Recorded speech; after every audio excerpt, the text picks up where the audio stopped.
Bonsoir à toutes et à tous. Mes félicitations donc d'être venus face à cette conférence qui s'annonce quand même sous un jour en apparence très technique, le juge et l'expert judiciaire. À quoi sert l'expertise judiciaire? Je dis en apparence parce qu'en réalité, on va s'apercevoir que l'exposé d'Olivier Leclerc pose à la fois des questions certes techniques, ayant trait au fonctionnement du procès judiciaire, mais pose aussi des questions plus générales, voire philosophiques, faisant interagir deux disciplines en apparence assez éloignées, le droit et les sciences exactes. Olivier Leclerc donc, a rédigé il y a quelques années une thèse absolument passionnante qui s'intitule « Le juge et l'expert ». J'étais amené à découvrir tout simplement parce qu'à l'époque, je m'intéressais au monde de l'entreprise et au rôle du juge lorsqu'il est saisi d'une expertise de gestion. Et dans ma vision et dans ma représentation du rôle de l'expert initiale, un peu naïve, j'imaginais que l'expert allait dire la vérité scientifique, et qu'il suffisait au juge d'intégrer cette vérité scientifique dans son processus de jugement pour que la solution judiciaire apparaisse comme claire, limpide, légitime et justifiée. La personnalité et l'originalité de la pensée d'Olivier Leclerc est peut-être là, sur des questions apparemment tranchées, claires, évidentes. Eh bien, il va soulever des questions, il va déplacer les frontières et il va rendre trouble ce qui apparemment était clair. Alors pour un juriste et un pédagogue, c'est un petit peu problématique de rendre trouble ce qui est clair. Mais vous verrez peut-être au fil de son exposé que lorsqu'il pose des questions, lorsqu'il vous donne des exemples, eh bien, il vous invite à réfléchir. Et il vous invite à réfléchir de telle sorte que, ensuite, effectivement, un certain nombre de questions vous paraissent troubles, mais un certain nombre de questions aussi apparaissent plus limpides dans leurs réponses. Et probablement qu'à l'issue de cette conférence, vous aurez une perception de la fonction du juge qui va se trouver complètement renouvelée. Le juge, vous vous souvenez de votre cours d'introduction générale au droit, c'est celui qui applique la loi, le Paragraphenautomat, la machine à produire de la loi, du droit en application de la loi. On s'apercevra ultérieurement, lorsqu'on étudie le droit, que cette fonction du juge est une fonction extrêmement schématique et erronée et que le juge a une activité beaucoup plus complexe. Activité beaucoup plus complexe parce que, quelque part, sa fonction de juger implique aussi d'avoir un point de vue sur la façon dont il va appréhender les expertises.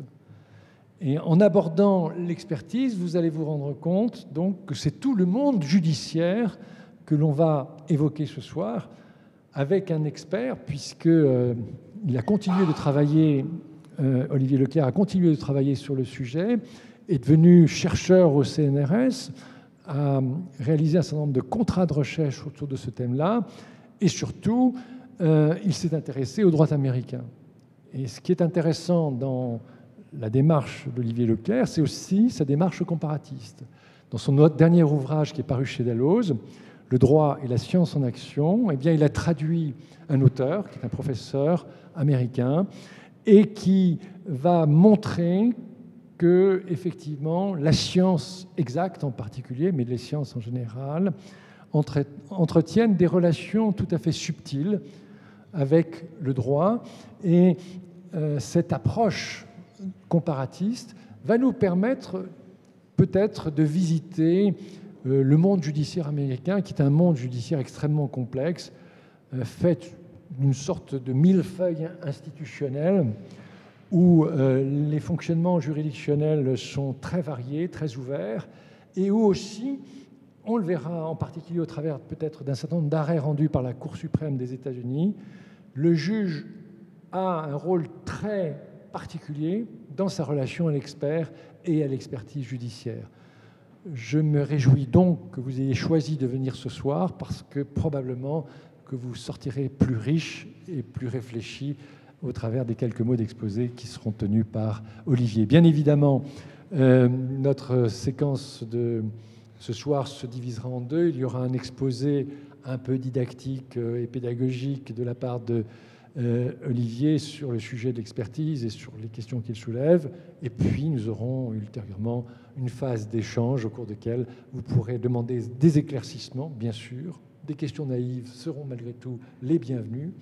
Et puis aussi peut-être des observations, voire des critiques. Voilà, merci Olivier. La parole est à toi. Merci. Alors, merci beaucoup à Quentin Urban pour l'invitation à participer à cette conférence. Merci à vous d'être présent ce soir. Je sais que le contexte est chargé pour beaucoup d'étudiants en ce moment. Et puis merci aussi pour cette présentation qui est sûrement un petit peu trop aimable pour être prise au pied de la lettre. Mais pour m'en tenir au sujet de ce soir, à quoi sert l'expert judiciaire? Bien souvent, quand on est invité à prononcer une conférence ayant pour titre « À quoi sert quelque chose ?», c'est pour apporter la réponse suivante: à quoi ça sert? Bien, à pas grand-chose. Et je crois que ce soir, il est utile de tout de suite se rassurer en disant qu'à la question « À quoi sert l'expert judiciaire ?», ma réponse ne sera pas « À pas grand-chose ». Parce que l'utilité de l'expert judiciaire, je crois qu'elle est évidente, et il suffit peut-être pour ça de prendre ce que les économistes appellent un contrefactuel. Imaginons l'activité des tribunaux sans l'expert judiciaire. Alors, dans toute une série de domaines, les juges seraient bien en peine de trancher les litiges qui leur sont soumis, faute d'être capables, faute de disposer finalement des connaissances suffisantes pour apprécier les faits de l'espèce. Et c'est évident dans les domaines les plus divers, depuis la responsabilité médicale jusqu'à la construction, par exemple, jusqu'au contentieux de la construction. Donc voilà un élément solide. L'expert judiciaire sert à éclairer le juge sur des éléments de fait qui dépassent sa compétence. Mais si un procès finalement est adressé à l'expert, c'est probablement pas un procès en inutilité, ce serait plutôt l'inverse. C'est plutôt l'omniprésence des experts qui est souvent dénoncée, et c'est vrai dans des domaines très variés. De ce point de vue, les expertises judiciaires ne sont qu'un confetti sur la carte des expertises. Évidemment, il est difficile de dire combien d'expertises ont lieu chaque année, ne serait-ce qu'en France, mais il est certain que les expertises judiciaires ne sont pas les plus nombreuses. Ce sont les expertises qui sont sollicitées par des personnes privées, qui sont plus grand nombre, à commencer par les expertises sollicitées par les compagnies d'assurance. Et les pouvoirs publics aussi sont des grands consommateurs d'expertise, adressés à des spécialistes de toute discipline, au point que, depuis la loi du 18 avril 2006, la participation à des expertises fait partie des missions que le Code de la recherche confie aux chercheurs et aux enseignants-chercheurs. Et la remise du 5e rapport d'évaluation du GIEC, le groupe d'experts intergouvernemental sur l'évolution du climat, qui a lieu en ce moment, montre c'est vraiment une illustration forte des immenses machineries d'expertise qui sont mises en place au niveau international. Donc c'est dans ce contexte que prend place l'expertise judiciaire, et la question n'est donc pas celle de l'utilité de l'expertise dans son principe, mais plutôt celle de son utilisation, ou pour le dire autrement, de sa qualité. À quelles conditions une expertise judiciaire sert-elle vraiment ? Déterminer ce qu'est une expertise de qualité n'est finalement pas si simple, parce que les facteurs qui contribuent à la qualité d'une expertise sont nombreux, et ces facteurs ne sont pas tous aussi aisés à saisir les uns que les autres. À mon sens, il est utile de distinguer 3 critères permettant d'apprécier la qualité des expertises. Et au vu de chacun de ces critères, il sera possible de porter une appréciation, ou peut-être plus simplement, disons, un regard, sur le droit français. Et sans anticiper, bien sûr, la conclusion de mon propos ce soir, je vais essayer de montrer que ces 3 critères de qualité de l'expertise entrent parfois en tension les uns avec les autres, et que le risque existe, et il est sérieux, de privilégier certains au détriment des autres. Je vais donc procéder en 3 temps, en exposant ce qui fait une expertise judiciaire de qualité, en allant du plus simple au plus compliqué. Donc, premier critère de qualité de l'expertise, j'hésite à le dire tant ça peut sembler évident, il faut qu'elle soit intelligible pour celui qui l'a demandée. Et une expertise très savante, mais encombrée d'un jargon scientifique incompréhensible pour le juge, ne serait d'aucune utilité. Cette idée est simple en apparence, mais en réalité, elle soulève des difficultés. Pour bien comprendre, il faut rappeler qu'une expertise suppose toujours une commande. Et c'est un trait qui est propre à l'expertise et qui permet de distinguer l'expertise d'autres activités de production de connaissances, mais qui ne sont pas des expertises. Par exemple, l'activité scientifique. L'expert propose des connaissances en réponse à une commande, alors que ce n'est pas le cas du scientifique. Donc l'expertise suppose qu'une commande ait été passée à une personne, à l'expert, et dans le cas de l'expertise judiciaire, c'est donc le juge qui donne mission à l'expert de réaliser telle ou telle opération. Alors bien sûr, c'est vrai que les parties peuvent aussi, de leur côté, commanditer des expertises, qu'on appelle parfois des expertises de parties. Mais ici, je vais m'en tenir, pour le moment en tout cas, aux expertises diligentées par le juge. D'après le Code de procédure civile, le juge qui diligente une expertise doit fixer la mission de l'expert après avoir éventuellement réuni les parties et l'expert. C'est donc à cette mission que l'expert doit répondre dans son rapport, et l'expertise ne sera utile finalement que si la mission est remplie dans toutes ses dimensions, et surtout si le juge comprend le rapport de l'expert. Plusieurs dispositions du Code de procédure civile permettent d'améliorer la qualité des rapports sous l'angle de leur intelligibilité, le fait qu'on puisse les comprendre. Par exemple, l'expert peut proposer aux parties un pré-rapport qu'il soumet à leur discussion, et les parties font leurs commentaires, et l'expert, à son tour, doit répondre à ces éventuelles critiques. Et la pratique du pré-rapport permet donc, bien sûr, ce n'est pas sa seule finalité, mais il permet d'engager une première discussion dont on pourra espérer qu'elle fasse naître un peu de clarté. Dans le même ordre d'idée, le Code de procédure civile prévoit que si le juge ne trouve pas dans le rapport les éclaircissements suffisants, il peut entendre l'expert, les parties présentes ou appelées. Bien. Mais au-delà de ces dispositifs légaux, comment savoir si les juges trouvent effectivement, dans les rapports qui leur sont présentés, les informations qu'ils souhaitent y trouver? Pour répondre à cette question, évidemment, la lecture du Code n'est d'aucune utilité. Mais des études de terrain ont été menées, essentiellement par des sociologues, dans diverses juridictions.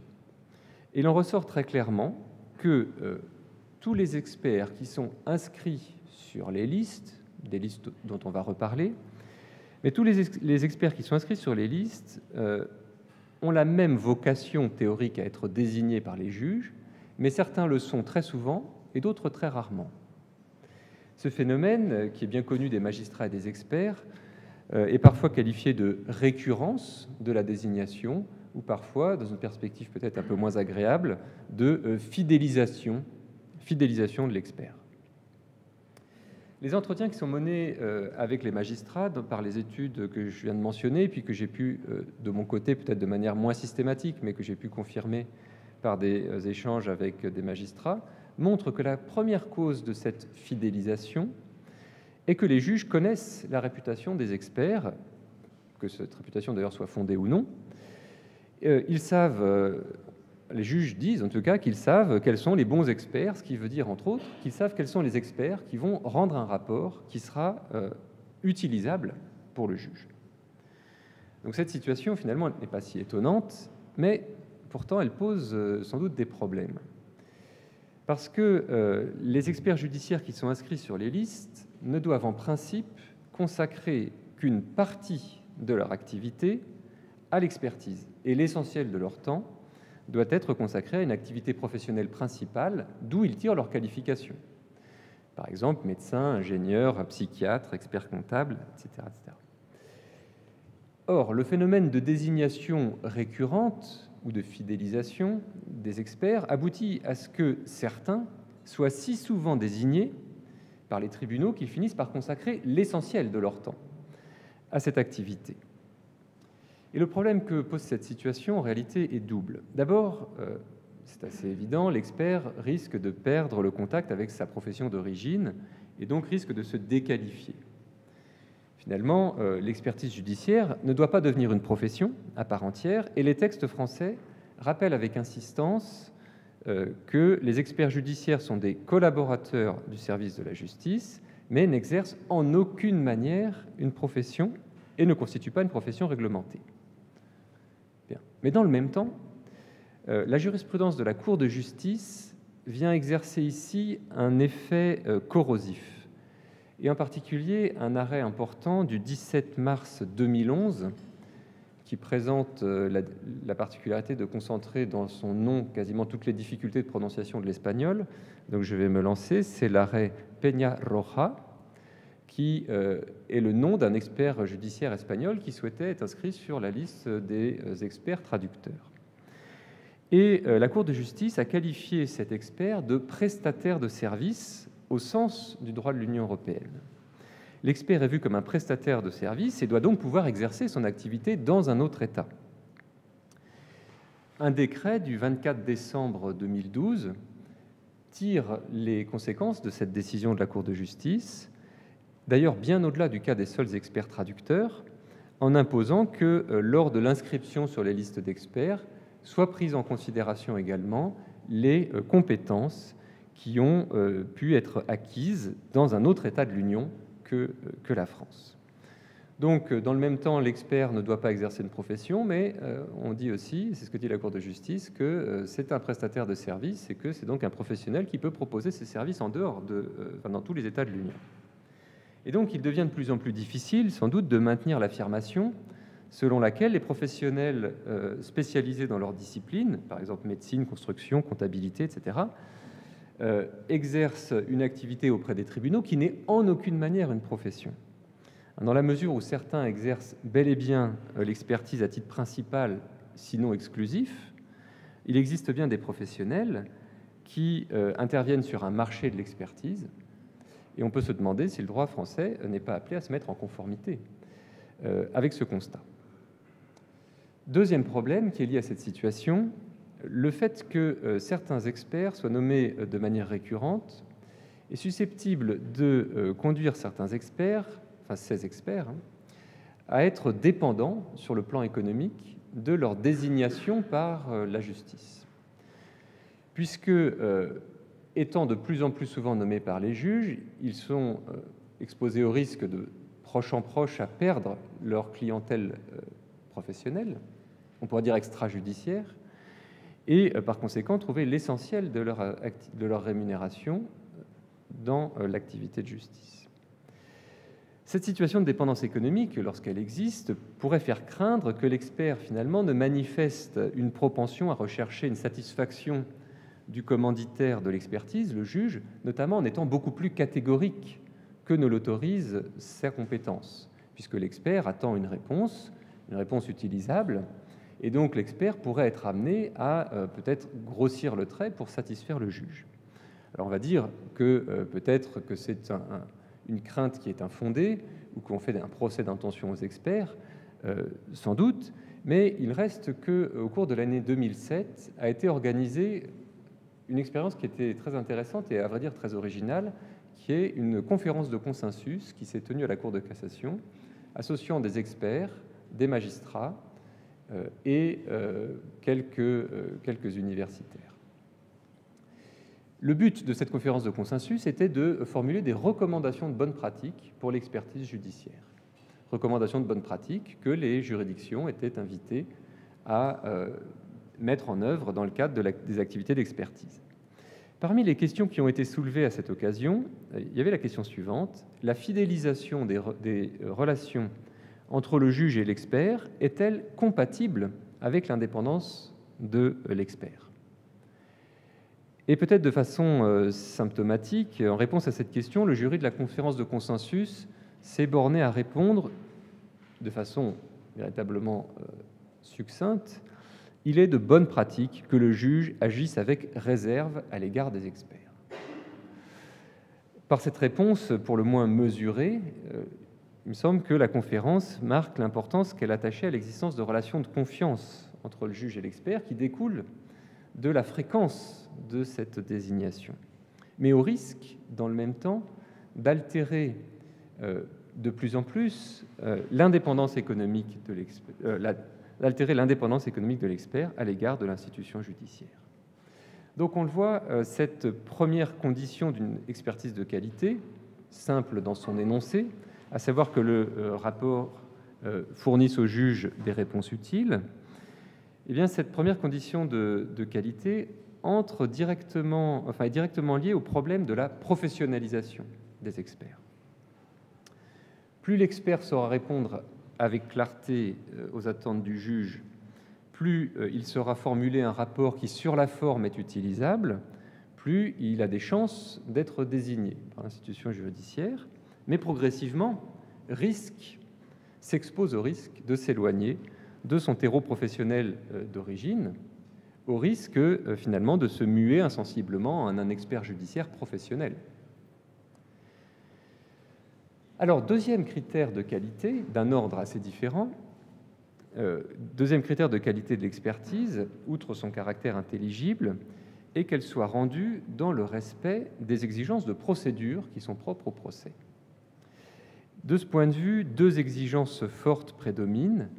Il faut que le rapport soit rendu dans les délais qui sont impartis par le juge, et il faut que les opérations d'expertise soient menées dans le respect du principe du contradictoire, qui s'impose au juge et que le juge doit faire respecter par ailleurs.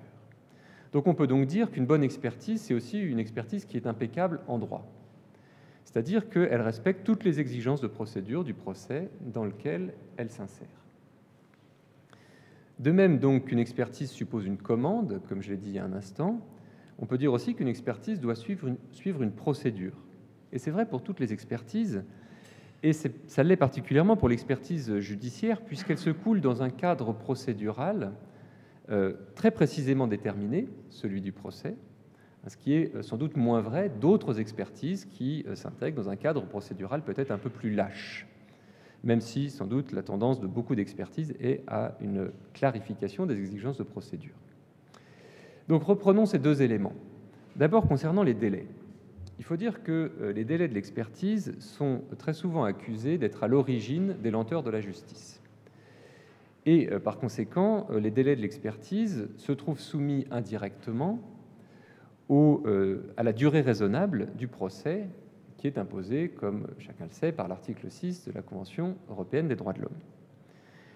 Par exemple, dans un arrêt Billy contre Italie, rendu en 1993, la Cour européenne des droits de l'homme a retenu que les deux experts qui avaient été commis successivement travaillaient sous le contrôle du juge, dans le cadre d'une instance judiciaire contrôlée par le juge, et il appartient donc au juge de contrôler et de veiller lui-même au délai raisonnable des opérations d'expertise, de sorte que le juge ne peut pas s'exonérer des lenteurs de son activité en invoquant le fait que les experts auraient, de leur côté, fait preuve d'une excessive lenteur.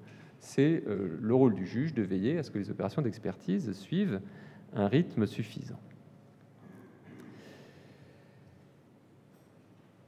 Les règles de procédure comportent de nombreuses dispositions qui ont pour objet de favoriser une bonne maîtrise de la durée des expertises.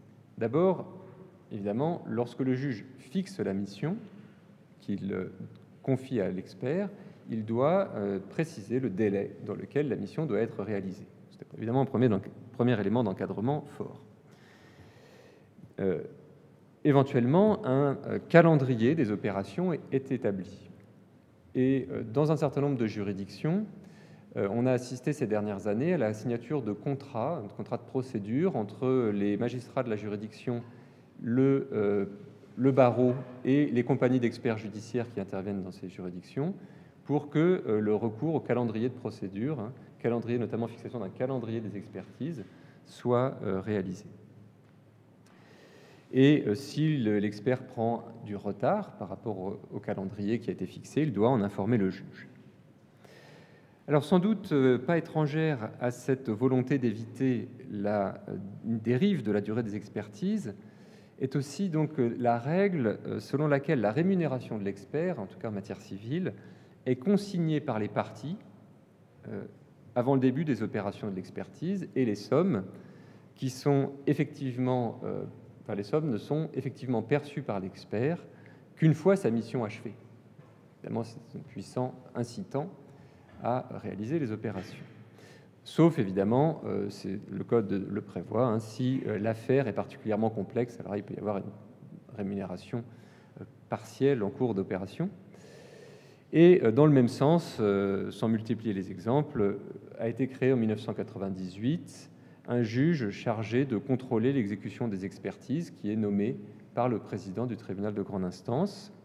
Et le rôle de ce juge chargé du contrôle des mesures d'instruction, donc des expertises, est conforté là, par un décret du 24 décembre 2012 qui intègre dans le Code de l'organisation judiciaire des dispositions relatives à ce juge chargé du contrôle. Donc l'expert doit respecter les délais, faute de quoi le procès aurait une durée qui ne serait pas raisonnable, ce qui exposerait à une violation de la Convention européenne des droits de l'homme. Et deuxième aspect, le principe du contradictoire qui s'impose au juge et que le juge doit en toutes circonstances faire observer, notamment par les experts. Alors appliqué à l'expertise, le principe du contradictoire signifie que l'expert doit convoquer les parties aux opérations et leur permettre de discuter les conclusions de son rapport. Donc, si l'expertise n'est pas contradictoire, elle peut être annulée. Et donc son utilité, évidemment, pour le juge devient nulle et tout est à recommencer. Et on retrouve donc le problème des délais que je viens d'évoquer. Alors, pour ne citer que quelques décisions récentes,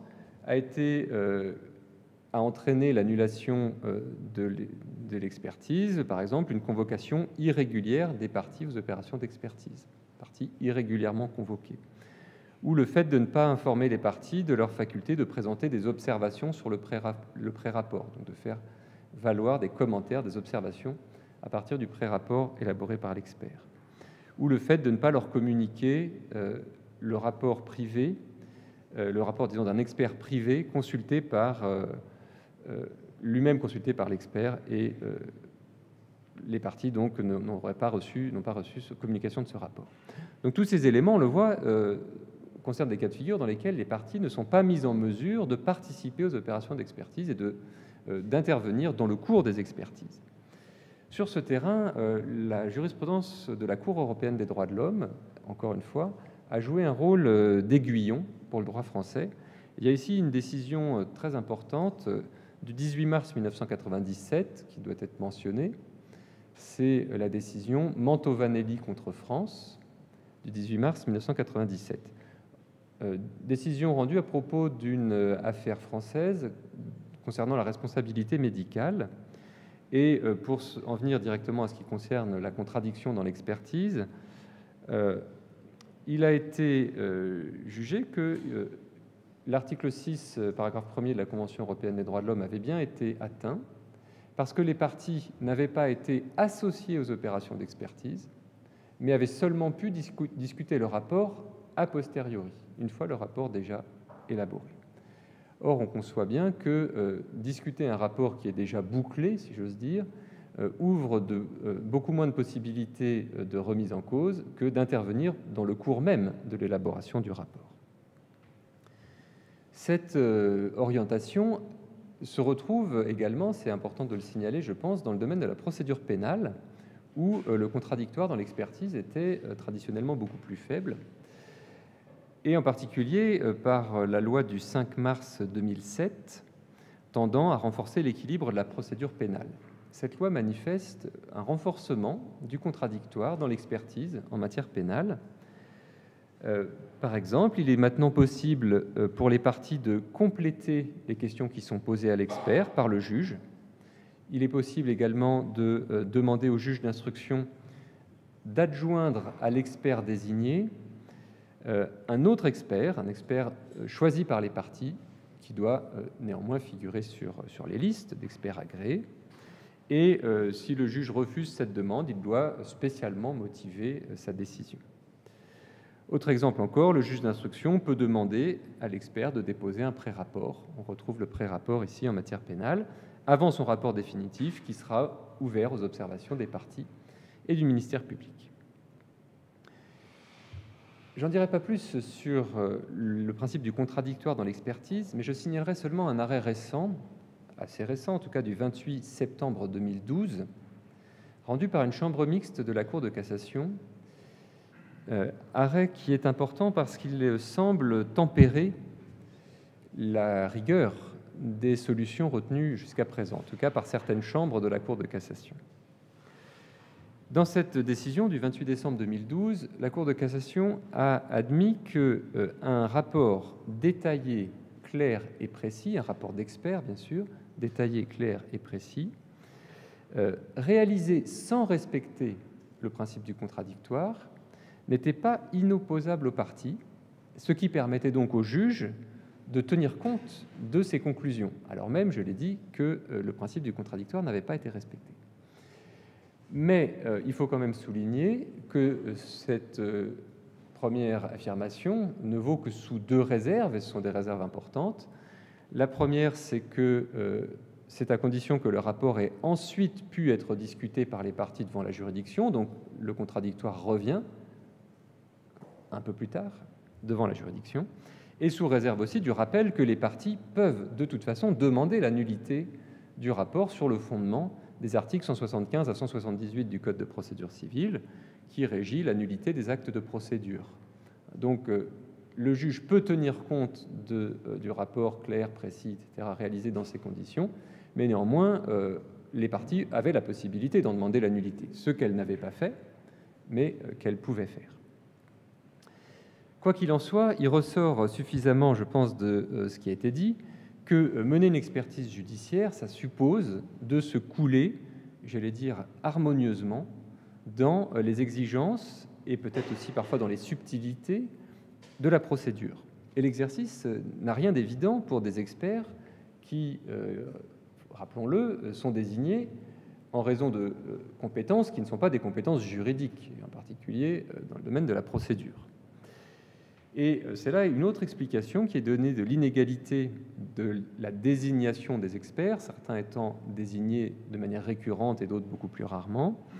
Les entretiens qui ont été menés avec les magistrats montrent que ces derniers, les magistrats, désignent plus volontiers des experts dont ils savent qu'ils connaissent la procédure, qu'ils la respectent habituellement, en particulier qui respectent les délais et qui respectent le principe du contradictoire.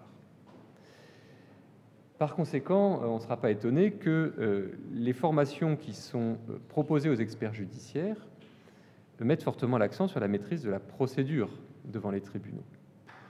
Cette formation, on la trouve dispensée au sein des compagnies d'experts, qui sont des regroupements facultatifs d'experts qui mettent en commun, disons, c'est un regroupement d'experts dans le cadre en général des cours d'appel. Et le droit de la procédure constitue aussi une composante importante, et j'allais même dire majeure, des formations qui sont dispensées dans les universités. La plupart du temps, ce sont des diplômes d'université, des DU, d'expertise judiciaire. On propose aux experts judiciaires de venir se former dans les universités, et une partie substantielle de leur formation va être une formation à la procédure. En un mot, une bonne expertise, c'est aussi une expertise qui ne sera pas annulée. Mais la qualité de l'expertise dépend aussi d'un troisième facteur qui est assez évident en apparence, mais peut-être que les choses ne sont pas si simples. Il faut que les compétences spécialisées qui sont mises à la disposition du juge, ces compétences spécialisées, soient fiables. C'est donc un troisième élément déterminant pour la qualité de l'expertise. Il faut que l'expert possède une compétence particulière et que ces compétences spécialisées soient fiables sur le plan scientifique et technique.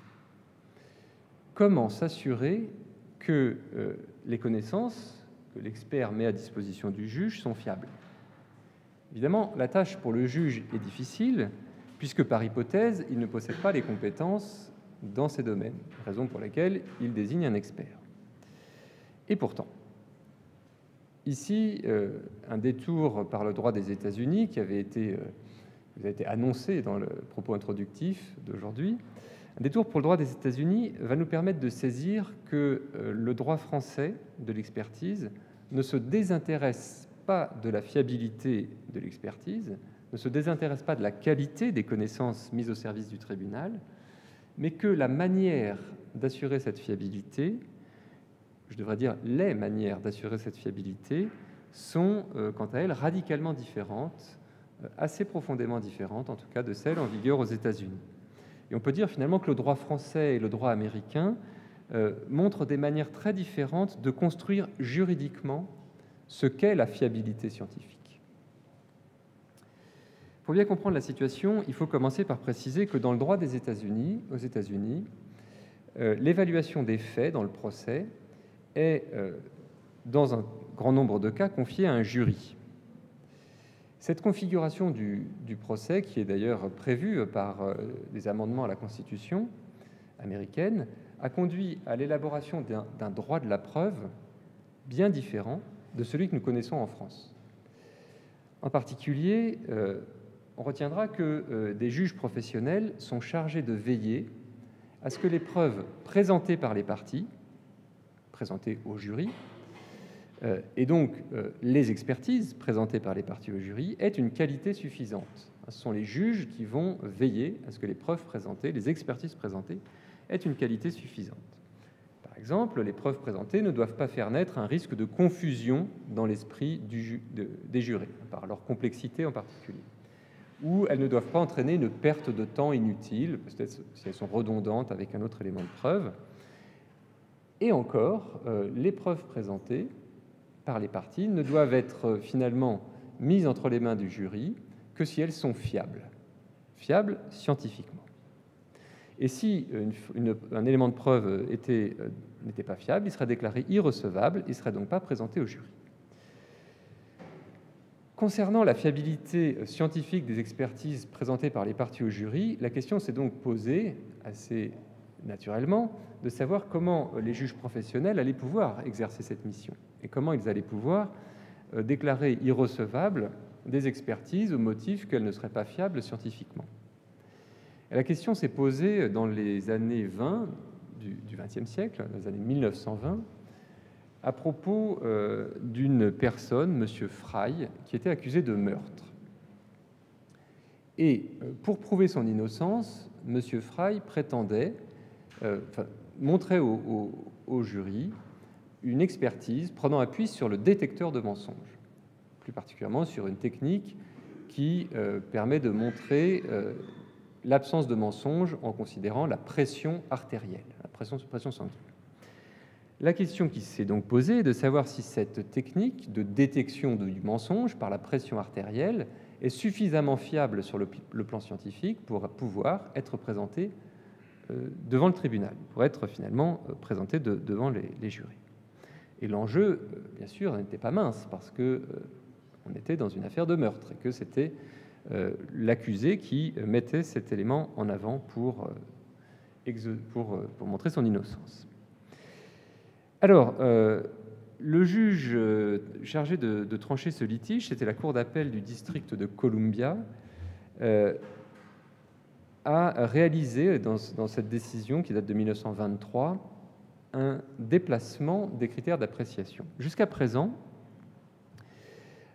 l'idée prévalait qu'une expertise était recevable en fonction des qualités de l'expert lui-même. En particulier, était-il un spécialiste de la question qui était capable de vivre en valorisant cette compétence.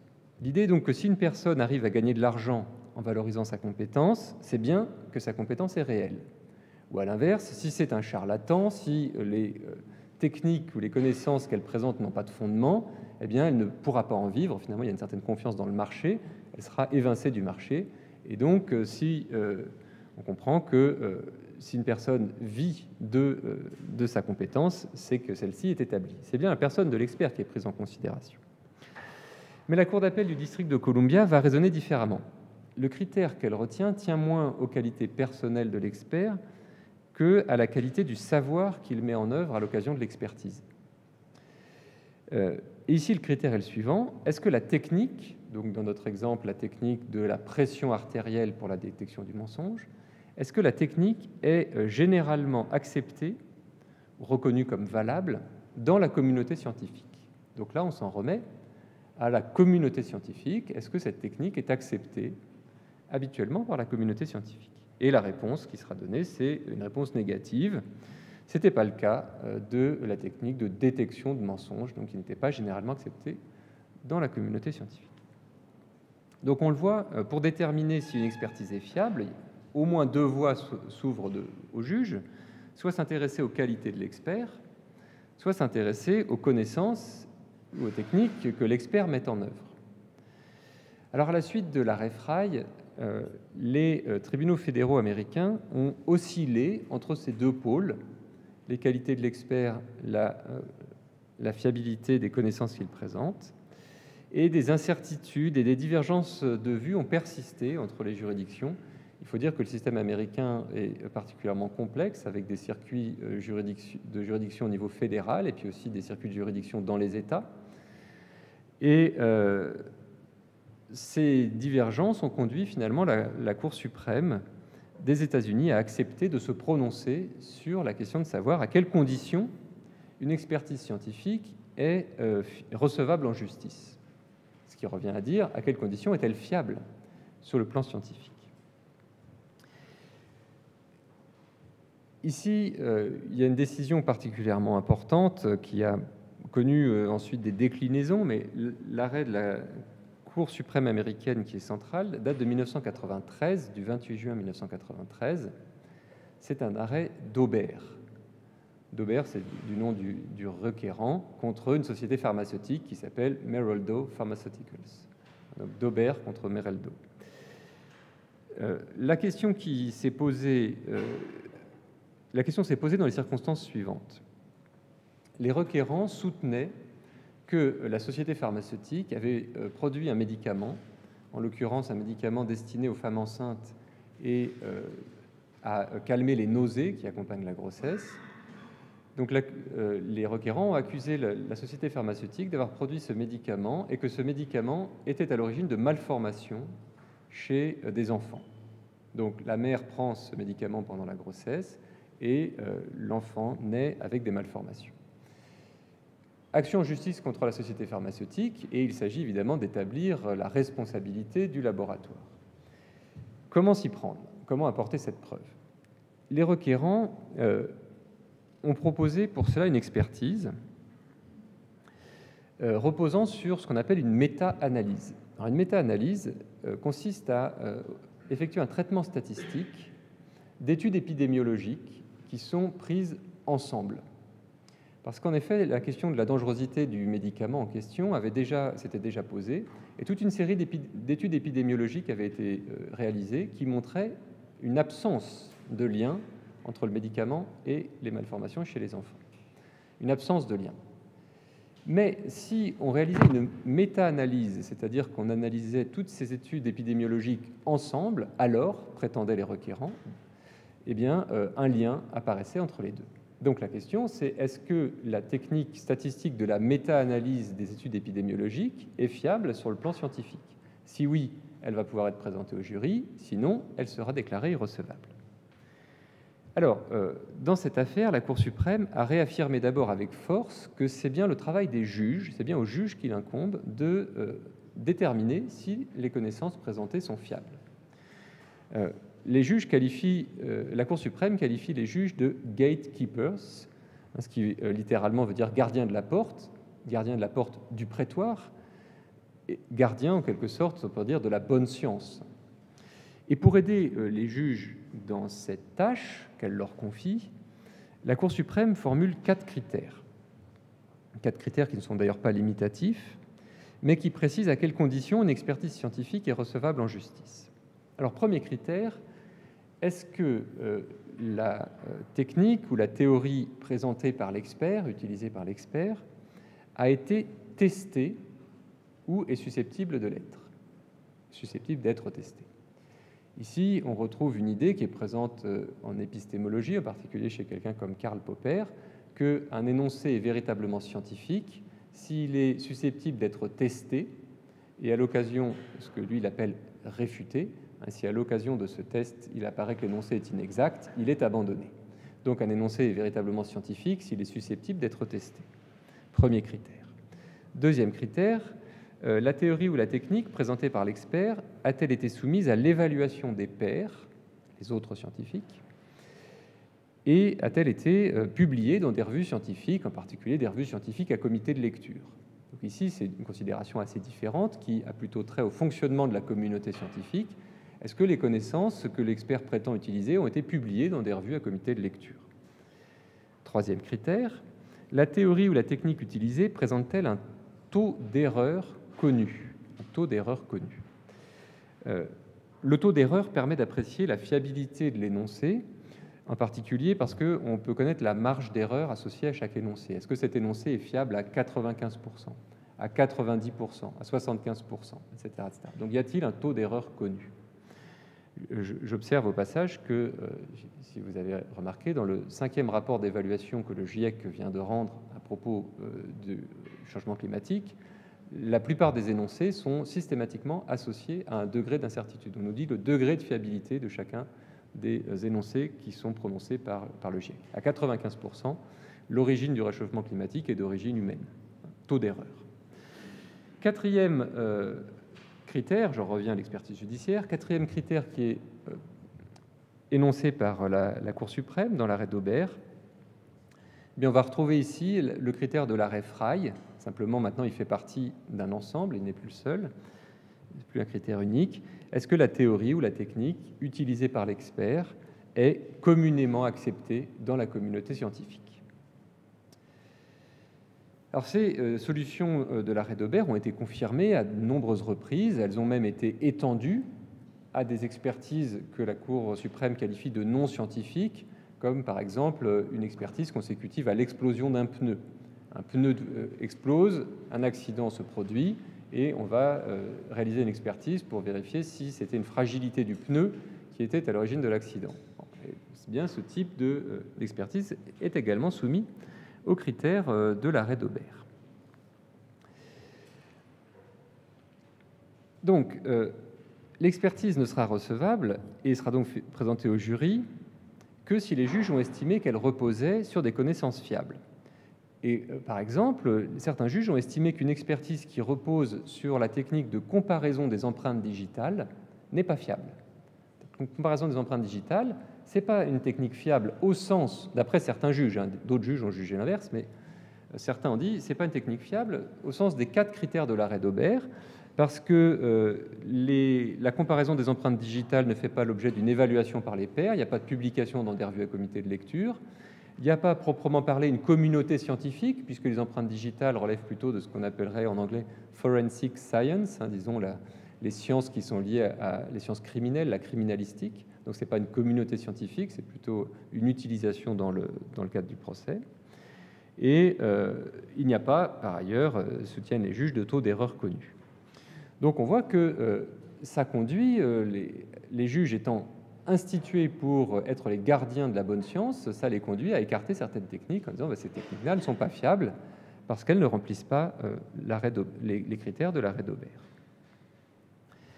Donc, au-delà des divergences que j'ai pu mentionner, parce que les juges américains ne sont pas systématiquement d'accord dans leur appréciation, il reste que c'est bien aux juges qu'est confiée la mission de dire ce qu'est, aux yeux du droit et en vue du procès, ce qu'est donc une connaissance ou une technique scientifiquement fiable. Pour désigner cette idée, j'ai ramassé cette idée dans une formule qui est que les juges élaborent une épistémologie jurisprudentielle, c'est-à-dire que dans l'activité juridictionnelle qui est la leur, en élaborant leur jurisprudence, eh bien, ils disent aussi ce qui est scientifiquement fiable, une épistémologie jurisprudentielle. Alors, que nous apprend maintenant ce détour par les États-Unis ?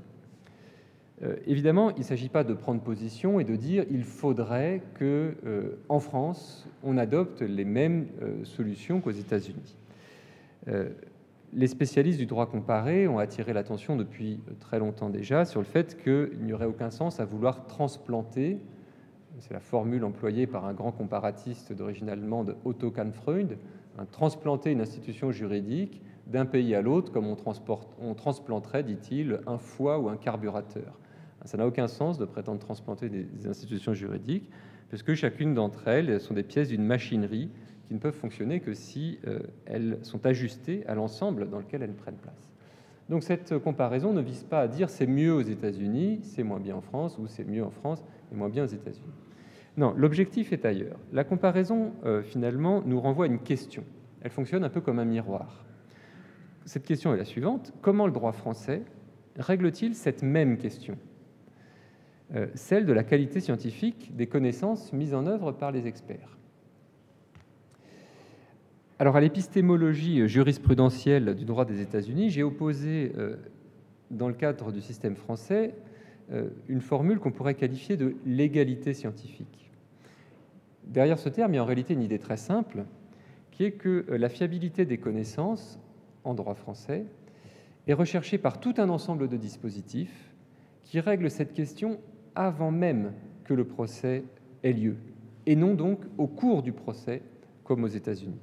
De sorte que l'essentiel, on pourrait dire, se joue en amont du procès, et lorsque le procès a lieu, la question de la fiabilité des connaissances scientifiques qui sont présentées au juge ne se pose plus vraiment, ou plutôt ne dispose pour s'exprimer que d'espaces marginaux. Alors je vais tenter maintenant de montrer comment le droit français règle donc avant le procès la question de la fiabilité scientifique de l'expertise. Il faut souligner d'abord qu'en droit français, les experts judiciaires qui sont désignés par les juges sont inscrits sur des listes d'experts agréés. Il existe des listes établies par l'Assemblée générale des magistrats du siège de chaque cour d'appel, pour les juridictions de leur ressort, donc, et une liste, dite liste nationale, qui est établie par le bureau de la Cour de cassation. Donc, des listes dans chaque cour d'appel et une liste nationale établie par le bureau de la Cour de cassation. Ces listes sont les mêmes pour les experts qui interviennent en matière civile ou en matière pénale. Alors, bien sûr, les juges ne sont pas, enfin, bien sûr, d'ailleurs, la question s'est posée, mais les juges ne sont pas obligés de désigner des experts inscrits sur la liste, mais néanmoins, s'il désigne un expert qui n'est pas inscrit, un expert hors liste, donc, il doit motiver spécialement sa décision. C'est vrai depuis longtemps en matière pénale, et depuis 2012, cette règle a été étendue également en matière civile. Donc on comprend que très majoritairement, les experts qui sont nommés par les juges figurent sur ces listes. Alors à première vue, on pourrait penser que ces listes d'experts sont de simples documents internes aux juridictions qui permettent aux magistrats de disposer d'un instrument pratique, un instrument commode, pour identifier un vivier d'experts dans lequel ils vont pouvoir piocher au gré de leurs besoins. Mais ce que montre la comparaison justement avec le droit des États-Unis, c'est que ces listes ont un rôle clé aussi dans la détermination de la fiabilité des connaissances scientifiques qui sont mises à la disposition des juges. Et de ce rôle crucial des listes pour déterminer ce qui est juridiquement, ce qui aux yeux du droit est scientifiquement fiable, on peut donner plusieurs illustrations. J'en donnerai 3. La première, je pense, c'est la plus simple, on peut aller vite, elle concerne les conditions d'accès à la qualité d'expert. Il existe un décret du 23 décembre 2004 qui précise les conditions auxquelles un expert peut être inscrit sur les listes. Et ce texte énonce que les experts doivent avoir exercé pendant un temps suffisant une profession ou une activité en rapport avec la spécialité. Donc il faut avoir une expérience professionnelle suffisante qui a permis d'acquérir les compétences nécessaires et également des conditions de diplôme. Donc là, sur cet aspect, on voit que le droit français s'en remet à des qualités qui sont d'abord propres à l'expert, à la personne de l'expert. C'est des qualités qui sont attestées notamment par la délivrance de diplômes ou par des qualifications professionnelles qui sont tirées de l'expérience d'une certaine ancienneté professionnelle. On n'est donc pas très loin là du critère américain qui prévalait avant l'arrêt Frye, que j'ai évoqué tout à l'heure, selon lequel il fallait que l'expert ait une activité professionnelle en rapport avec l'expertise dont il pouvait vivre. On n'est finalement pas si loin. Mais le droit français ne se tient pas seulement aux qualités propres à l'expert, et il s'intéresse aussi aux connaissances elles-mêmes. Et c'est là donc un deuxième élément qui concerne l'identification des spécialités dans lesquelles des experts sont nommés. Alors, on entre là encore dans un document qui semble être véritablement lié à l'organisation très concrète, très pratique des juridictions, mais on va voir que cet instrument a des enjeux, porte des enjeux bien plus importants. pendant longtemps, les cours d'appel étaient libres d'inscrire les experts dans les spécialités dont elles avaient besoin. Et il existait donc de grandes différences entre les cours d'appel, certaines différences assez évidentes. Par exemple, la liste auprès de la cour d'appel de Caen, qui est près de la mer, il y avait une rubrique marine et navigation qui n'était pas présente sur la liste de la cour d'appel de Besançon, pour des raisons assez évidentes d'absence d'accès à la mer. Mais pour le reste, il existait d'une cour d'appel à une autre des différences très importantes. Par exemple, la cour d'appel de Caen présentait 64 rubriques, 64 subdivisions, alors que en 2002, alors que la cour d'appel d'Aix-en-Provence en comptait 165. Donc, pour bien me faire comprendre, ces divisions, ces spécialités, ce sont tous les domaines de compétences dans lesquels la juridiction agrée des experts, prévoit que des experts seront enregistrés. Alors, le ministère de la Justice a finalement souhaité harmoniser la liste des spécialités. D'abord, de manière incitative, je dirais, à partir de 2002, la chancellerie a adressé à toutes les cours d'appel ainsi qu'à la Cour de cassation une nomenclature des rubriques expertales, un document qui avait été conçu par la chancellerie en association étroite avec une compagnie, avec la Fédération nationale des compagnies d'experts judiciaires, et qui précise quelles sont les différentes rubriques, quelles sont les différentes spécialités dans lesquelles des experts doivent être inscrits. Et chaque juridiction était invitée à dorénavant utiliser cette nomenclature, par préférence à celle qui était en place dans cette juridiction.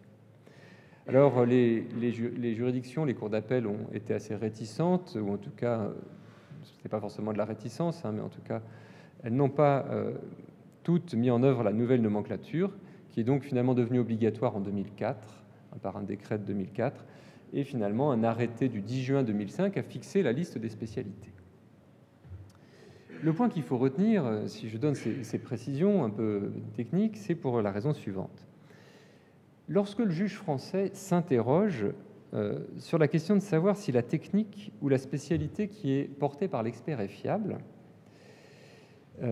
sur le plan scientifique, eh bien, le juge français va d'abord constater que la spécialité fait partie de celles qui sont inscrites dans la nomenclature ou sur la liste. Par exemple, en France, et contrairement donc, comme on vient de le voir aux États-Unis, il sera bien difficile de prétendre que la graphologie ou la balistique ou la recherche des empreintes digitales présentent des défauts de scientificité, ne sont pas des connaissances fiables, tout simplement parce que la nomenclature prévoit l'inscription d'experts dans ces domaines-là. Et donc, la liste des spécialités expertales présente un enjeu considérable, qui est celui de déterminer quelles sont les disciplines suffisamment fiables pour être présentées en justice par des experts. Et le contraste ressort assez fortement avec le droit des États-Unis, puisque, comme on a vu précédemment, aux États-Unis, lorsqu'on conteste la fiabilité d'une expertise, cette contestation a lieu de manière contradictoire, de manière publique, alors que les conditions qui ont présidé à l'élaboration de la nomenclature des spécialités expertales, elles, ont été entourées d'une certaine opacité, non pas pour dire que les choses ont été cachées, mais en tout cas, ça n'a pas été du tout un processus public à l'occasion duquel on a pu discuter de la fiabilité de tel ou tel type de spécialité. Troisième élément enfin, qui illustre la conception française de la fiabilité scientifique, de l'expertise, concerne la procédure d'inscription sur les listes d'experts agréés. Le point sur lequel je vais insister, je ne vais pas retracer tout ça, c'est que depuis 2004, les experts sont inscrits sur des listes pour une période d'abord probatoire, période probatoire qui durait 2 ans et qui a été portée à 3 ans en 2010, donc maintenant une période probatoire de 3 ans. Et si l'expert donne satisfaction à l'issue de cette période probatoire, il est réinscrit pour une période de 5 ans, et ainsi de suite. Alors, les conditions dans lesquelles cette évaluation est faite sont révélatrices, je crois, des différentes dimensions de la qualité de l'expertise, mais aussi de ses ambiguïtés. Parce que pour savoir si un expert peut être inscrit sur la liste, s'il donne satisfaction à l'issue de la période probatoire, s'il peut donc être réinscrit, il est désigné dans les juridictions une commission chargée d'établir les listes. Et cette commission est composée de la manière suivante, elle comprend 17 membres, dont la plupart sont des magistrats, et 5 sont des experts judiciaires qui doivent appartenir à des branches différentes de la nomenclature. Donc, ils n'ont pas tous la même spécialité, ils appartiennent à 5 branches de la nomenclature. Et donc, on peut dire que la compétence de l'expert va bien être périodiquement évaluée, au moment de son inscription, à la fin de la période probatoire, au moment de sa réinscription, etc., etc. Mais la nature de l'évaluation reste incertaine.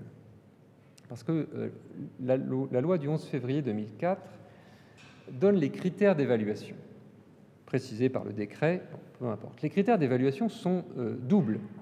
D'une part, il faut que l'expert montre la connaissance qu'il a acquise des principes directeurs du procès, donc sa maîtrise de la procédure, et également la maîtrise de sa spécialité.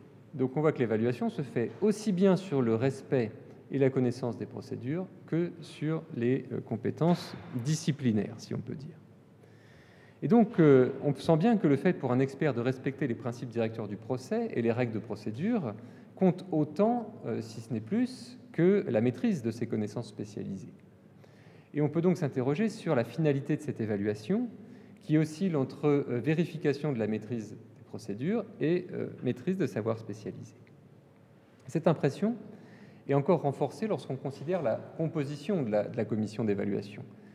Certes, 5 experts y participent, spécialisés, mais ces experts sont-ils à même d'évaluer la compétence de tous les candidats à l'inscription?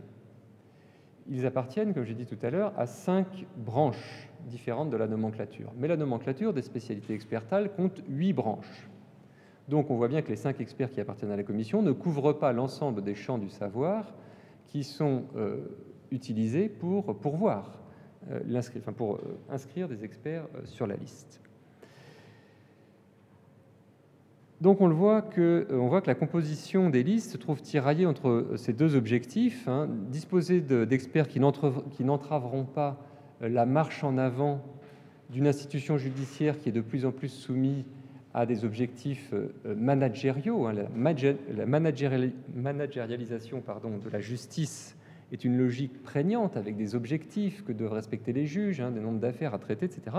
Donc les experts sont pris à la fois dans cette logique-là et d'autre part la nécessité de disposer d'experts qui vont maîtriser des domaines de compétences spécialisés, même si pour cela leurs opérations prennent plus de temps. Rien n'interdit évidemment de penser que ces deux qualités, respect des procédures, maîtrise des compétences, existent chez une même personne, bien sûr. Mais en tout cas, il faut constater que le dispositif légal et réglementaire qui est mis en place fait plutôt de ces deux impératifs des lignes parallèles que des lignes convergentes. Alors pour conclure ces propos sur l'expertise judiciaire, je vais souligner 3 défis finalement qui se posent pour l'expertise judiciaire aujourd'hui. Quel pourrait être, pour reprendre peut-être une formule un peu à la mode en ce moment, quel pourrait être un agenda 2020 pour l'expertise judiciaire? 3 défis à mon avis. D'abord, le défi de la professionnalisation.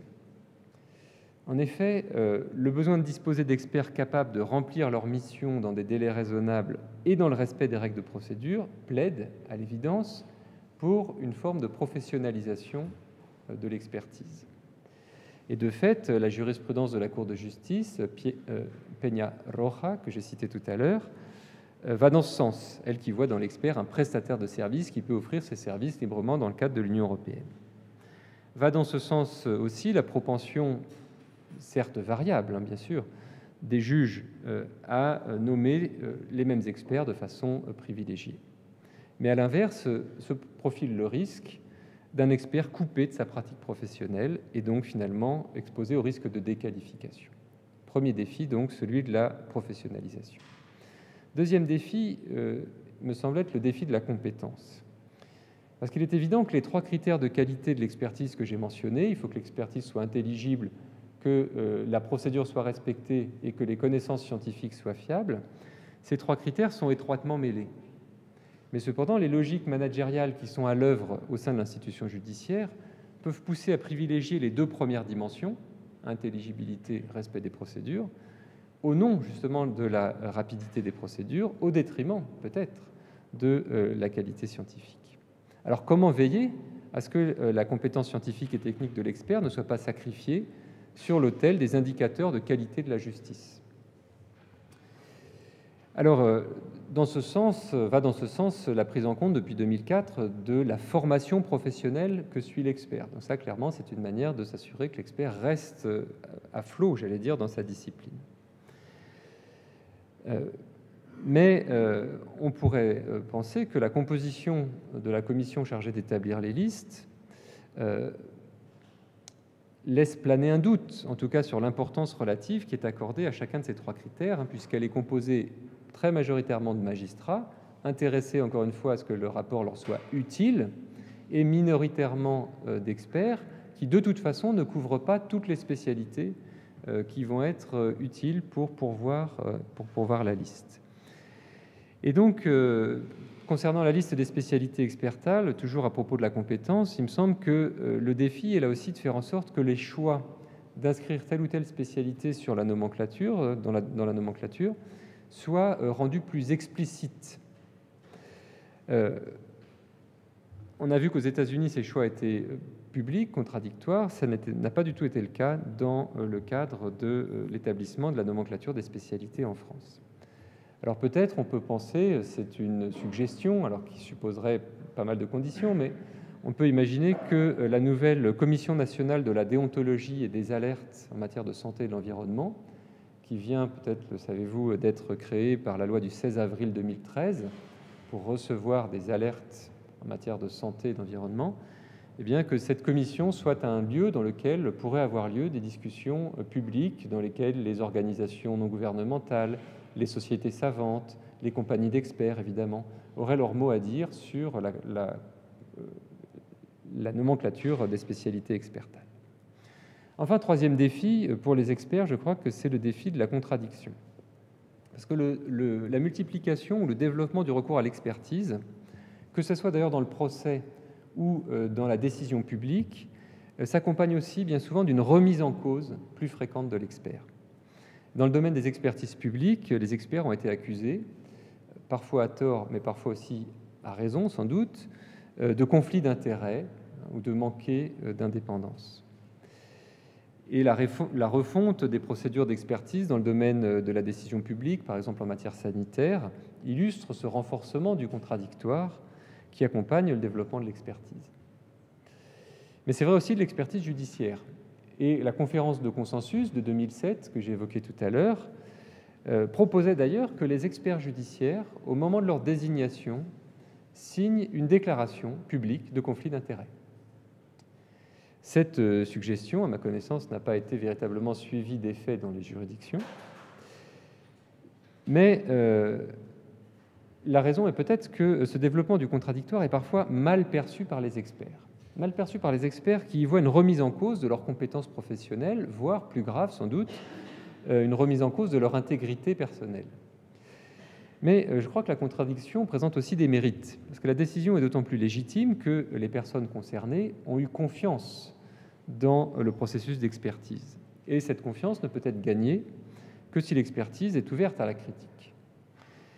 À charge donc pour l'expert de comprendre qu'en passant de la qualité de scientifique ou à la qualité de spécialiste plus généralement, il change aussi de statut juridique avec les droits et les devoirs qui en découlent. Le droit qui régit l'activité scientifique, qui régit les professions spécialisées, n'est pas le même que celui qui régit une expertise. Et donc le comprendre, c'est pas renoncer à sa compétence, c'est comprendre que les conditions d'efficacité d'une expertise ne sont pas les mêmes dans le contexte d'une prise de décision, ici une décision de justice. Voilà les éléments que je voulais vous présenter sur les facteurs de qualité de l'expertise, des facteurs d'ordre assez différents, qui parfois convergent, parfois entrent en tension. Et maintenant, je suis bien sûr à votre écoute pour essayer de répondre à des questions ou prolonger la discussion avec vous. Merci.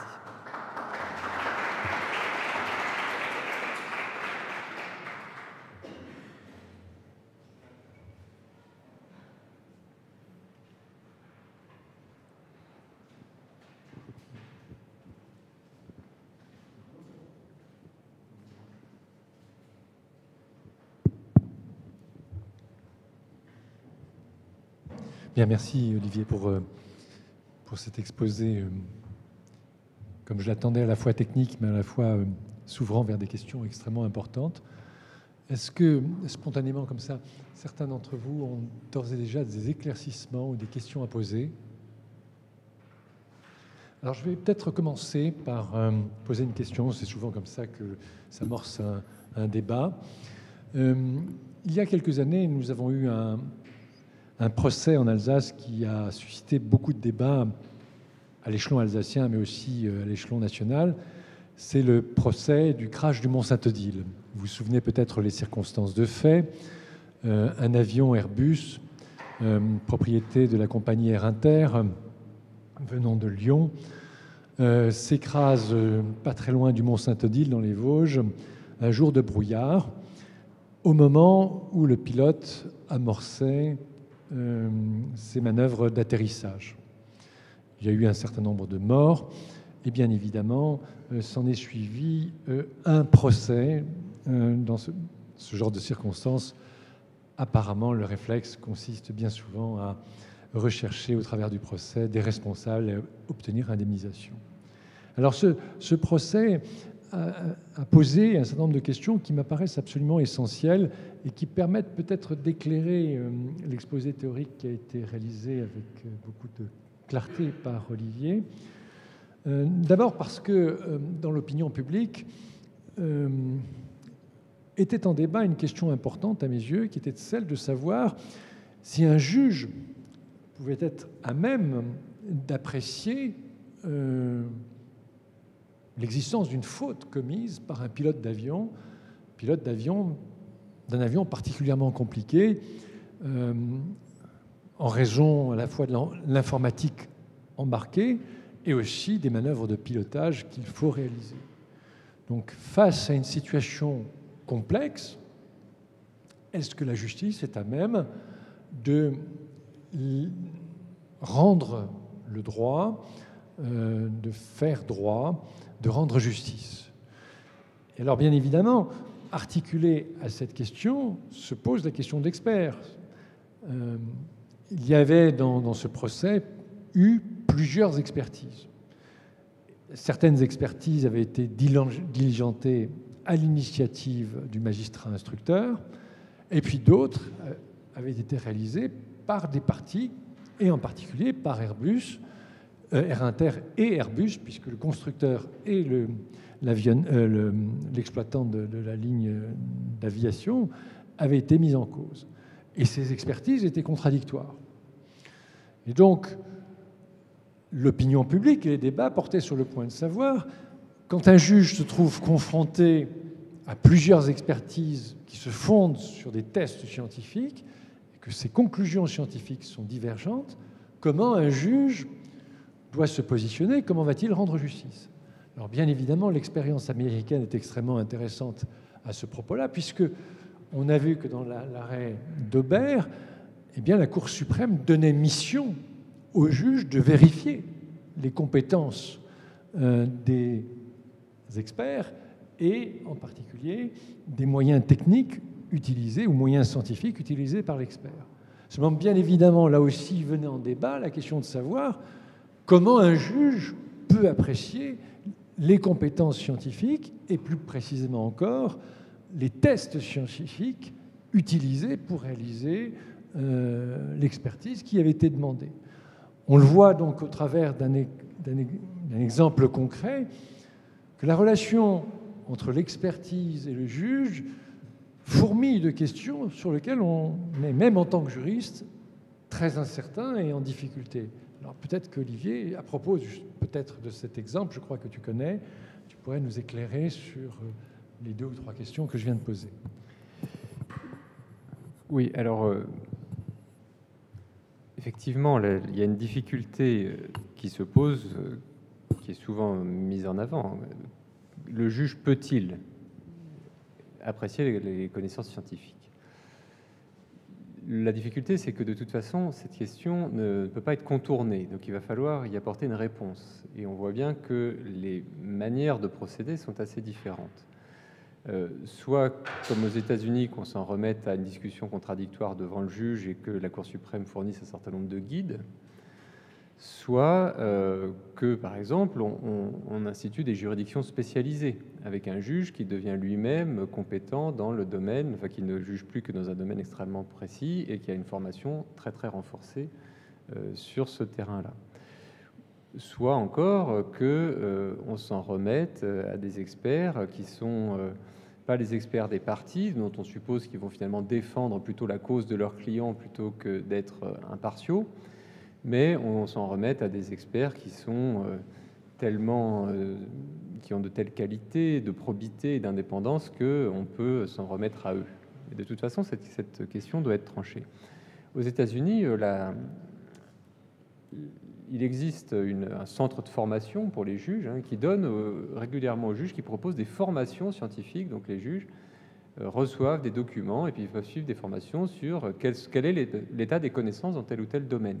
Ainsi, le critère, c'est est-ce que telle technique est communément acceptée dans la communauté scientifique? Comment le juge le sait-il? À moins qu'il ait sur sa table de chevet toute la littérature, les revues scientifiques, ce qui n'est sûrement pas le cas. Il faut qu'on lui dise régulièrement quel est l'état des consensus dans les communautés scientifiques, et pour ça, il y a des formations spécifiques qui sont données.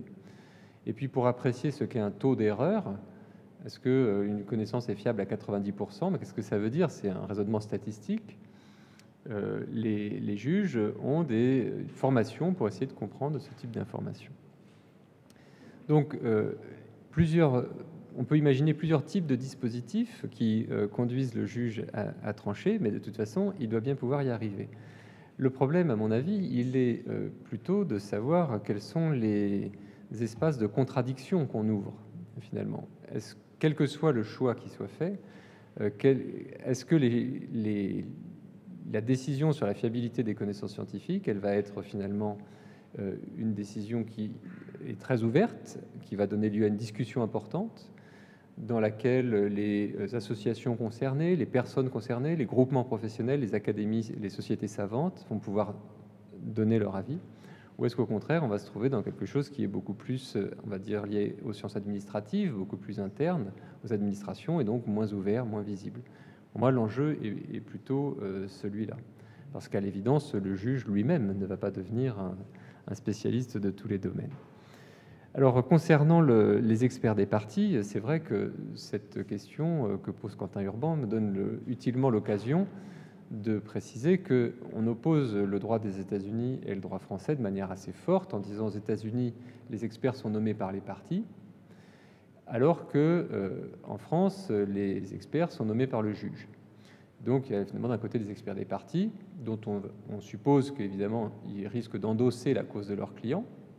C'est la raison pour laquelle on organise entre eux une confrontation, la cross-examination. Donc l'avocat de la partie adverse peut soumettre l'avocat de chaque partie soumet l'expert de la partie adverse à un interrogatoire serré, parce que justement, on suppose que l'expert représente plutôt une partie, alors que du côté français, l'expert a une relation plus proche avec le juge et n'est pas censé avoir la relation avec les parties. En tout cas, il n'est pas désigné par elle. Mais cette opposition, cette distinction forte entre le droit des États-Unis et le droit français, elle est certes, elle existe, c'est un trait important, mais il ne faut pas non plus l'exagérer, parce que en France, comme ça a été dit très justement, c'est un élément de la question que soulève Quentin Urban à juste titre, les parties peuvent aussi présenter des experts. Donc il existe aussi, comme je l'ai simplement mentionné très rapidement dans l'introduction de mon propos, la possibilité pour les parties de présenter des expertises. De même qu'aux États-Unis, les juges ont la faculté, c'est dans les règles fédérales de procédure civile, de preuve, les juges ont la faculté de désigner un expert de la Cour, un peu sur le modèle français, si on peut dire, même si bien sûr le droit français n'a pas servi ici de modèle, mais enfin, le juge peut désigner un expert de la Cour. Donc en réalité, les choses peuvent apparaître plus nuancées, et la question est encore de savoir, est-ce que les expertises réalisées par les parties présentent toutes les qualités qu'on est en droit d'attendre d'une expertise? Et en particulier, est-ce qu'elles ont été est-ce que les expertises qui ont été réalisées par les parties ou à l'initiative des parties ont été réalisées de manière contradictoire? Est-ce que l'adversaire a été convoqué aux opérations d'expertise? Est-ce qu'il a été mis en mesure de faire valoir ses opinions? Au contraire, probablement.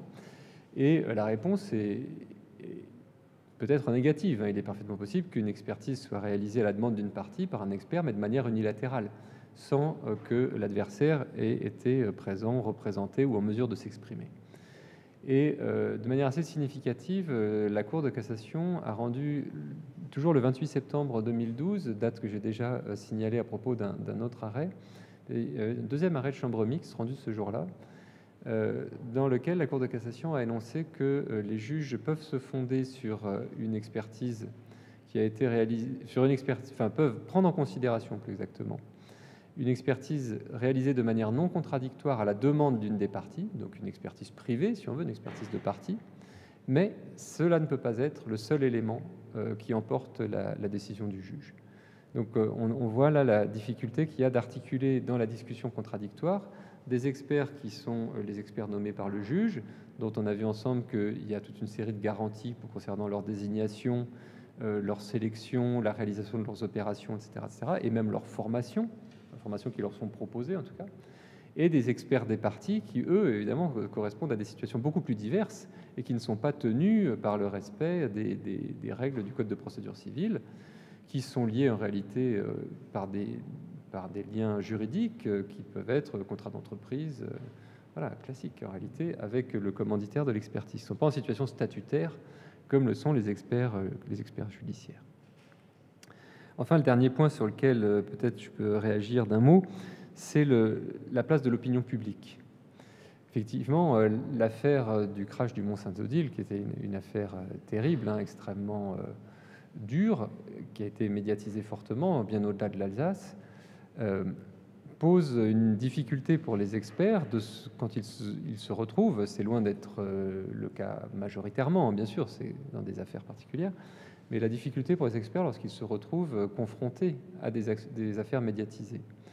Et j'ai pu à plusieurs reprises constater que les experts vivent souvent très mal d'être mis sous les feux de la rampe de cette manière.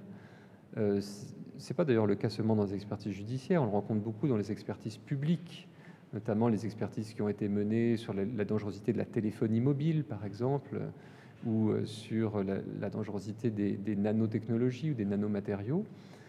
Dans ces domaines, des experts se trouvent parfois contestés frontalement dans l'espace public par des associations, par des personnes, etc. Et il se réalise là un porte-à-faux très complexe parce que il y a une difficulté, c'est ce que j'ai un peu essayé de dire à la fin de mon propos, une difficulté pour les experts qui est de passer d'un type de comportement ou de savoir-faire à un autre. Ce sont des spécialistes, c'est la raison pour laquelle ils sont désignés. Et à ce titre, souvent, ce sont des scientifiques, des ingénieurs, etc., qui exercent leur activité dans un certain cadre. Si on prend un scientifique, il a l'habitude du débat, peut-être parfois vif, mais le plus souvent feutré dans les revues scientifiques, mais enfin des arguments qui doivent être des arguments de bonne foi, démontrés, étayés, etc., etc. Donc il y a un certain mode d'être professionnel, une certaine forme de professionnalité. D'ailleurs, vous avez bien constaté que les études consistent aussi à vous faire acquérir une certaine forme de professionnalité, pas seulement connaître des règles de droit, mais aussi des savoir-être, des savoir-faire, etc. Eh bien, lorsque l'expert change de contexte, en raison de sa spécialité, il se retrouve dans le contexte judiciaire, eh bien, tout cet environnement change. Et par conséquent, quand il se retrouve soumis, ce qui arrive parfois également au contexte médiatique, à une confrontation avec des types d'arguments qui sont plus du tout les arguments feutrés du laboratoire ou des revues à comité de lecture, peuvent être pris à partie violemment avec des manœuvres qui peuvent être jugées tout à fait déloyales ou des arguments de mauvaise foi. Et ça produit, j'ai constaté moi de nombreuses reprises des crispations et des souffrances. Vraiment, c'est très mal ressenti par les experts parce que ils peinent à saisir que, à mon avis, pour bien faire une expertise, il faut bien comprendre que certes, on est nommé en raison de sa compétence, mais on est nommé dans un autre contexte que celui d'où la compétence provient. Et ce contexte a ses exigences, y compris par rapport aux informations qu'on doit donner, au type d'arguments, et peut-être aussi on s'expose à des choses qu'on n'a pas l'habitude de voir.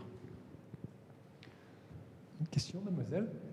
Alors, je crois qu'il faut, ou alors répéter la question. D'accord. Pour que ce soit enregistré. Allez-y.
Alors, merci, c'est une excellente question. Donc je vais essayer de la résumer d'un mot simplement parce que l'enregistrement implique que ça passe par le micro, en essayant de ne pas vous trahir. C'est une excellente question portant sur les conflits d'intérêts des experts. Pourrait-on s'inspirer d'un système à triple niveau qui existe dans le domaine de l'arbitrage?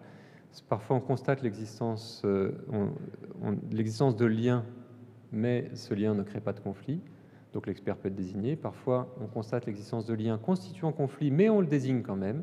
Et parfois, on constate un conflit d'intérêts qui interdit la désignation, par exemple par le fait que l'expert a été en relation, notamment juridique, éventuellement même salarié, pendant une période trop longue avec l'une des parties. Alors c'est une question qui se pose véritablement très fortement. Il faut dire que dans le domaine de l'expertise judiciaire, cette question, pour le moment, n'est pas très forte. Comme je vous l'ai dit tout à l'heure, elle a été soulevée par la conférence de consensus en 2007, qui a recommandé le recours à la déclaration d'intérêt, mais sans... alors il faudrait... je n'ai pas mené une enquête sur toutes les juridictions, donc peut-être qu'il y a des pratiques dans certains cas, mais à ma connaissance, ça n'est pas en tout cas très répandu. Par contre, cette question, elle se pose véritablement dans des expertises qui ne sont pas des expertises judiciaires, mais plutôt des expertises qu'on pourrait dire publiques, en ce sens qu'elles sont ordonnées en vue d'une décision publique. Et le système que vous décrivez est exactement celui qui est adopté par l'Agence européenne de sécurité alimentaire, par exemple, où effectivement, le problème, c'est que faire des conflits d'intérêts? Comment régler les conflits d'intérêts? Il y a plusieurs manières de les résoudre. Enfin, plus exactement, de les résoudre, non, mais d'y faire face, de les gérer. Une manière consisterait à dire, eh bien voilà, on va prendre des personnes comme experts qui n'ont aucun lien, de quelque nature que ce soit, avec les parties. Mais ça, évidemment, c'est difficile parce qu'il y a des domaines dans lesquels les experts compétents sont en nombre assez réduit. Il y a des domaines dans lesquels les experts compétents ont tous des liens avec les principaux industriels. Par exemple, pour les chercheurs dans certains domaines qui sont liés notamment au nucléaire ou à des questions comme ça, il y a beaucoup de financement des équipements de recherche qui sont extrêmement onéreux, sont partiellement obtenus avec des financements où les entreprises peuvent contribuer. Donc on peut dire que la plupart des chercheurs ont un conflit d'intérêt à ce titre, puisqu'ils voient leur recherche financée par les sociétés. Donc si on dit qu'on va ne prendre que des experts qui ne sont pas du tout liés, on risque de se priver de un certain nombre de personnes. Donc la solution peut être de faire apparaître les liens et de gérer ces liens. Et donc la difficulté supplémentaire, que je voulais ajouter aussi, c'est que en fait c'est pas si simple de savoir ce qu'est un lien d'intérêt, parce que des liens peuvent être de nature très différente. Ça peut être des liens économiques, ça peut être aussi des liens d'affection, des liens d'amitié, et puis ces liens peuvent durer ou cesser. À partir de quand? Par exemple, si j'ai été, c'est une question, si un expert a été salarié d'une des parties il y a 15 ans, évidemment, est-ce que là, il y avait un lien entre les parties? Mais est-ce que si l'expert a été le conjoint d'une des parties il y a 15 ans et que ces parties ont divorcé? Donc, est-ce qu'on peut dire que l'épuisement de ce conflit se fait de la même façon si le lien d'intérêt provenait d'un contrat de travail ou s'il provenait du mariage, par exemple? On voit bien que c'est des questions qui ne sont pas du tout si simples. Et par conséquent, pour régler cette difficulté, l'une des manières de procéder consiste à constituer un collectif d'experts dont on sait qu'ils ont des liens, on admet l'existence de leurs liens, mais on renforce la contradiction, justement. Puisque plusieurs parties sont concernées, eh bien, nommons des experts, même si on sait qu'ils ont des liens, quels que soient ces liens. Après, il y a peut-être des liens qui sont trop graves ou trop importants pour autoriser qu'ils soient désignés. Mais enfin, dans une certaine limite, nommons des experts dont les liens existent et surtout sont explicites et faisons-les débattre contradictoirement les uns avec les autres. Autrement dit, on essaie de retrouver l'impartialité par la composition d'un collectif de gens qui sont tous partiaux. L'impartialité résulte de la confrontation collective des individualités. Et le système que vous évoquez, évidemment, va tout à fait dans ce sens. C'est-à-dire que si enfin, il est troublant, ce système, pour l'esprit, mais en réalité, il est fonctionnel, parce que il faut quand même admettre, avec ce système que vous avez évoqué, de l'arbitrage, qu'on retrouve aussi à l'Agence européenne de sécurité alimentaire, on admet que des gens soient désignés comme experts, bien qu'il y ait un lien établi, mais compensé par le collectif. C'est pour ça, encore une fois, que j'insiste que ce qui est très important dans l'expertise, c'est la mise en délibération, c'est la mise en public. Et finalement, c'est une force pour l'expertise. C'est ça qui fait le crédit de l'expertise. Donc les experts ne doivent pas avoir peur de la contradiction. C'est le troisième défi que j'ai mentionné, celui de la contradiction. Je comprends bien que d'être confronté à la contradiction puisse comporter une forme de violence pour les experts qui ne s'attendent peut-être pas à ça ou qui ne sont pas habitués à ça dans leur espace professionnel d'origine. Mais comme je l'ai dit, ça n'est pas leur espace professionnel d'origine. Une question, une intervention? Moi, j'avais encore une question à poser à Olivier Leclerc. Je puise aussi cette question dans l'actualité judiciaire. Une grande actualité judiciaire qui a constitué un traumatisme énorme, c'est le procès d'Outreau. Le procès d'Outreau, ça a été un dysfonctionnement majeur de l'appareil judiciaire, des procédures d'instruction, et de façon même générale, même les juridictions qui vont rendre des décisions sont en état de dysfonctionnement. Mais par-delà cette appréciation très générale, se trouve posée aussi, au travers du dysfonctionnement relevé, la question de l'expertise judiciaire, au travers en particulier de la question de l'expertise psychologique. Parce que dans la condamnation qui a conduit donc des innocents à être conduits en prison, eh bien, il y a le fait qu'une psychologue a considéré que la parole des enfants disait vrai et qu'il fallait croire ces enfants quand ils désignaient un certain nombre de personnes comme ayant attenté à leur sexualité. Et par-delà cette erreur commise par l'expert psychologue, on en vient à se poser la question suivante. Il y a des sciences exactes, en particulier, qui sont utilisées en procédure pénale. Je pense aux tests ADN qui permettent d'établir la vérité scientifique avec un taux de fiabilité de 99,99%. En revanche, dans le domaine de l'expertise, et en particulier dans le domaine de l'expertise pénale, il y a des sciences qui sont des sciences que l'on qualifie parfois de molles, comme la psychologie, où là, le degré de certitude est inférieur et où la fiabilité même des expertises psychologiques fait parfois frémir.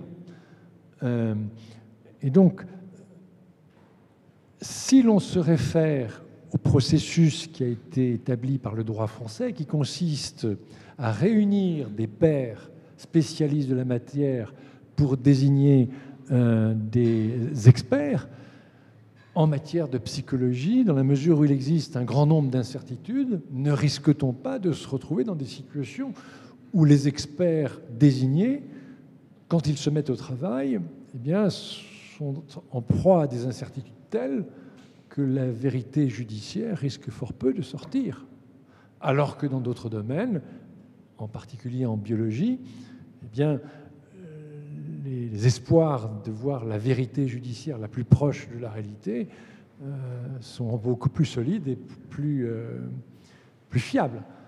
Donc là, il y a une contradiction entre disciplines scientifiques dont on voit mal comment on pourrait les résoudre. Oui, effectivement, il y a une série de difficultés en réalité autour de ces questions-là.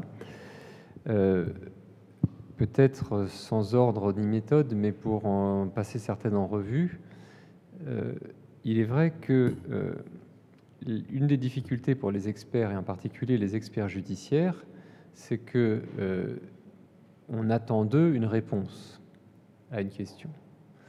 Et si l'expert fait état de trop d'incertitudes, en définitive, il est honnête, mais peut-être il ne répond pas tout à fait aux attentes qui sont placées en lui. Donc les experts se trouvent pris dans un étau qui est certainement très difficile à gérer, qui est que à la fois ils doivent, c'est une exigence, disons, professionnelle qui s'impose à eux, ils doivent faire preuve d'honnêteté à l'égard et d'objectivité à l'égard du savoir scientifique, et donc y compris faire apparaître les incertitudes.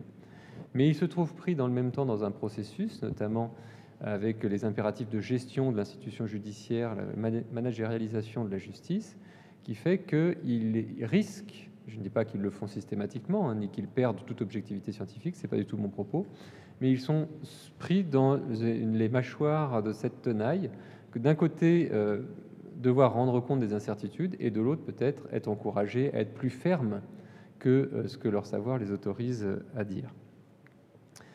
Alors, concernant maintenant les différences qui peuvent exister entre les disciplines, elles sont évidentes, donc je ne les conteste pas, mais je crois que quelle que soit la dureté des sciences mobilisées dans le procès, il y a toujours une difficulté qui se pose pour tous les experts, qu'ils soient psychologues ou psychiatres ou autres, c'est que la question qui leur est adressée dans les termes du droit.